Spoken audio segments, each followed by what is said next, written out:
En Haute-Égypte, une école se bat pour préserver le tatib et ce en lui donnant une seconde expression à travers la danse.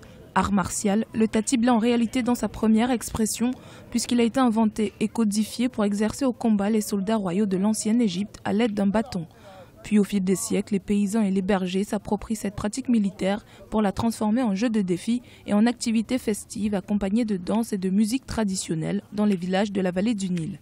On le compare parfois à la capoeira brésilienne, autre art d'origine africaine à cause du rôle du public et d'une formation musicale.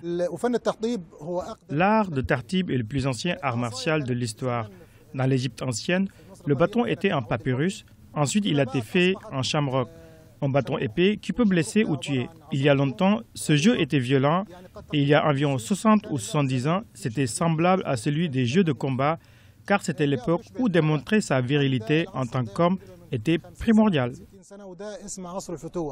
Créé en 2012 par Sabri Mohamed, le Centre international pour les arts tatib entend préserver cet héritage et le rendre populaire, une manière pour Sabri de répandre la culture égyptienne dans le monde.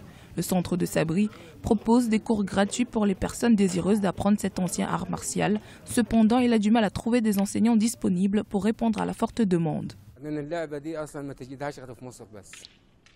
Ce jeu n'est pratiqué dans aucun autre pays que l'Égypte, et il a beaucoup de règles, tout comme en escrime. Par exemple, comment mener à bien les frappes dangereuses, comment tenir le bâton, comment se protéger d'une attaque, comment maîtriser différentes méthodes de frappe, surtout celles qui peuvent être mortelles, comment casser le bâton ou blesser l'adversaire. Avec la version moderne, nous avons l'occasion de promouvoir sa pratique, tout en garantissant aucune violence.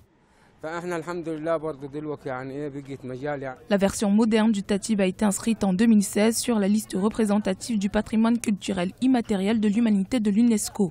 Le nouvel objectif de Sabri Mohamed est de pouvoir organiser des championnats internationaux de cet art, dont les règles reposent sur des valeurs telles que le respect mutuel, l'amitié, le courage, la force, la courtoisie et la fierté.